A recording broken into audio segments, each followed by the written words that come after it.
कुछ लोगों को ऐसा लगता है कि गर्मियाँ आते ही उनके सफ़ेद दाग की रिकवरी बहुत अच्छे से होने लगती है, और वहीं पर कुछ लोग ऐसे होते हैं जिनको सफ़ेद दाग में जलन, इचिंग बढ़ जाती है और उनके दाग भी बढ़ने लगते हैं। उनको इंतज़ार रहता है कि कब मौसम बदले और उनके सफ़ेद दाग में कुछ राहत मिले। तो चलिए इस वीडियो में जानेंगे कुछ ऐसे स्टेप्स, कुछ ऐसी बातें जिससे आपकी सफ़ेद दाग की रिकवरी गर्मियों में भी अच्छी हो सकती है। तो सबसे पहले बात करूंगी मैं सन एक्सपोजर की, यानी कि जिस ट्रीटमेंट में हम कलर बनाने की बात करते हैं, जहाँ पर हम बात करते हैं कि हमें मेलेनिन बनाना है सफ़ेद दाग में, तो सन एक्सपोजर का एक बहुत इम्पॉर्टेंट रोल आता है वहाँ पे। बट एक्चुअली कमाल की बात यह है कि जब हमारी आयुर्वेदिक बुक्स में जब हमें सफ़ेद दाग के बारे में पढ़ाया जाता है, वहाँ पर कारण में भी लिखा गया कि सन एक्सपोजर से दाग हो सकते हैं, और ट्रीटमेंट में भी बताया गया कि सन एक्सपोजर से ठीक भी हो सकते हैं। इसमें फ़र्क सिर्फ इतना ही है कि आप किस तरह से सन एक्सपोजर ले रहे हैं। वही सन एक्सपोजर या धूप में बैठना आपके लिए बीमारी का कारण भी बन सकता है या बीमारी में फ़ायदा भी दे सकता है। अब अगर हम गर्मियों की ही बात करें तो एक्चुअली में आपका टाइम जो है धूप लगाने का, एक्चुअली तो गर्मियाँ स्टार्ट होने से पहले ही थोड़ा सा बदल जाना चाहिए, बट अगर अभी से लेके मैं अगले 3 महीने की बात करूँ तो आपको जो सूर्य की रोशनी है वो बिल्कुल ही हल्की लेनी है। कई बार पेशेंट्स मुझे कहते हैं मैम उस टाइम तो सूरज पूरा निकला भी नहीं होता, गर्मी भी नहीं हुई होती। एक्चुअली में वही हल्की धूप आपके सफ़ेद दाग में कलर बना सकती है। अगर आप ज़रा सी भी तेज़ धूप में जाते हैं तो वो आपके आगे आने वाले कुछ दिन तक आपकी रिकवरी को ख़राब कर सकते हैं। आप ना दवा लगा पाएंगे, वहाँ जलन होने की वजह से स्किन में इन्फ्लेमेटरी रिस्पॉन्स, यानी कि वहाँ पर इचिंग, खुजली बहुत ज़्यादा हो जाएगी, तो बल्कि आपके 10 दिन और वेस्ट हो जाएंगे। और वहीं पर अगर आप थोड़ी थोड़ी धूप लगाएं और बिल्कुल हल्की धूप लगाएं तो आपके सफ़ेद दाग की रिकवरी अच्छी हो जाएगी। नेक्स्ट मैं बात करना चाहूँगी कपड़ों के बारे में, क्लोथिंग के बारे में। तो कपड़ों को लेकर कई लोग तो बहुत ही ज़्यादा सेंसिटिव होते हैं। उनको ज़रा सा भी अगर वो सिंथेटिक या पॉलिएस्टर कपड़ा पहन ले तो उनको स्किन में इचिंग होने लगती है। बट कुछ लोगों को इचिंग नहीं होती है तो उनको समझ नहीं आता है कि उनके लिए जो सिंथेटिक कपड़ा है या पॉलिएस्टर है वो नुकसान कर सकता है।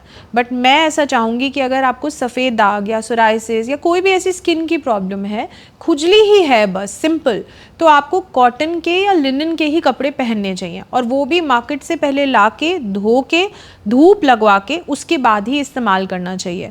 आपका जो कपड़े धोने का जो डिटर्जेंट भी होना चाहिए वो बहुत ज़्यादा हार्श नहीं होना चाहिए, यानी कि आपके कपड़ों में एक कोमलता या एक सूदिंग जो इफेक्ट है, मतलब आपकी त्वचा पे उसको जब वो लगे तो कोई फ्रिक्शन यानी कि कोई घर्षण ना पैदा करे, बल्कि जितना घिसा हुआ कपड़ा होगा, सॉफ्ट कपड़ा होगा, मल कपड़ा जिसे कहते हैं, मल का जो होता है, उस तरह की अगर आप कॉटन पहनेंगे तो आपकी स्किन को वो बहुत राहत भी देगा, और एक्चुअली एयरी होने की वजह से, यानी उससे हवा आर पार होने की वजह से वहाँ पे स्किन की रिकवरी अच्छी होगी। अब हमने बात कर ली बाहरी धूप की, कपड़ा जो बाहर हम पहनते हैं। अब बात है इंटरनल हीट की, यानी आपके शरीर के अंदर जो हीट या जो गर्मी पैदा हो जाती है गर्मियों में, उसका क्या नुकसान हो सकता है हमारे सफ़ेद दाग में।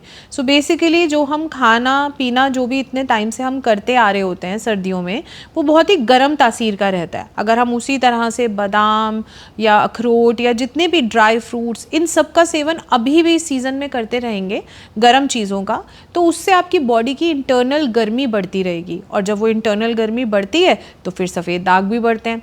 तो आपको करना क्या है, आपको ड्राई फ्रूट्स की क्वांटिटी को कम कर देना। अगर आप 5 बादाम खाते थे तो सिर्फ 2 या 3 ही खाएंगे, और उनको भी भिगोकर ही खाएंगे। अगर आप सभी तरह के ड्राई फ्रूट्स खा रहे थे तो अभी केवल बादाम पे आ जाएंगे, और वो भी भीगे हुए। उसके अलावा जितनी भी गरम मसाले होते हैं, जैसे कि दालचीनी होता है, लौंग होती है, या फिर मेथी होती है, मेथी के सीड्स होते हैं, मेथरे जिसे बोलते हैं, उनका सेवन भी अभी बंद करके कूलिंग स्पाइसेस पे आ जाएंगे, जैसे कि सौंफ रहेगी, या फिर उसके बाद आप ले सकते हैं धनिए के बीज, इनको अपने खाने में इंक्लूड करेंगे।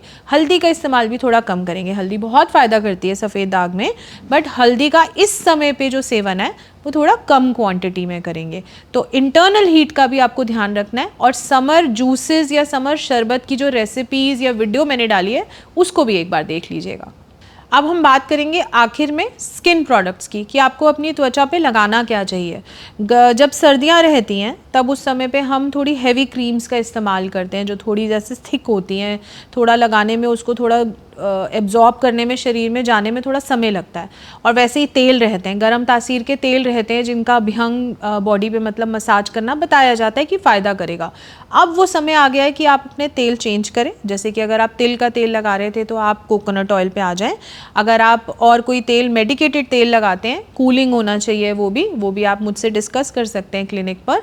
और अगर आप खुद से लगाना चाहें तो बादाम का तेल भी कभी कभी लगा सकते हैं। नारियल का तेल सबसे सेफेस्ट ऑप्शन है, वो अब आप गर्मियों में यूज़ करें। प्रोडक्ट्स की अगर मैं बात करूं तो जो थिक क्रीम्स हैं, बहुत हेवी क्रीम्स हैं, उससे आपको पतली जो लोशंस होते हैं ना, थिन लोशंस जिन्हें कहते हैं, जो स्किन में लगाते ही फटाफट एब्जॉर्ब हो जाते हैं, उस तरह के प्रोडक्ट्स में आपको चेंज हो जाना चाहिए। ये प्रोडक्ट्स आपको आयुर्वेदिक ही लेने हैं। और जो भी चीज़ आप अपनी स्किन पे लगाएं उसमें आपको बस 3 चीज़ों का ध्यान रखना है कि या तो उसमें कोई रगड़ ना पड़े, कोई फ्रिक्शन ना हो और बहुत ज़्यादा हीट क्रिएट ना हो। तो अगर इन तीनों में से कोई भी चीज़ होगी तो वहाँ पर स्किन में जो दाग हैं उनको वहाँ पर बढ़ने की जो चांसेस हैं वो बहुत ज़्यादा मिल जाते हैं। तो ऐसा आप ना करें, इन सभी बातों का ध्यान रखें ताकि गर्मियों में भी आपके सफ़ेद दाग ठीक होते रहें और आने वाली ऋतु में आपको और भी अच्छी रिकवरी मिले।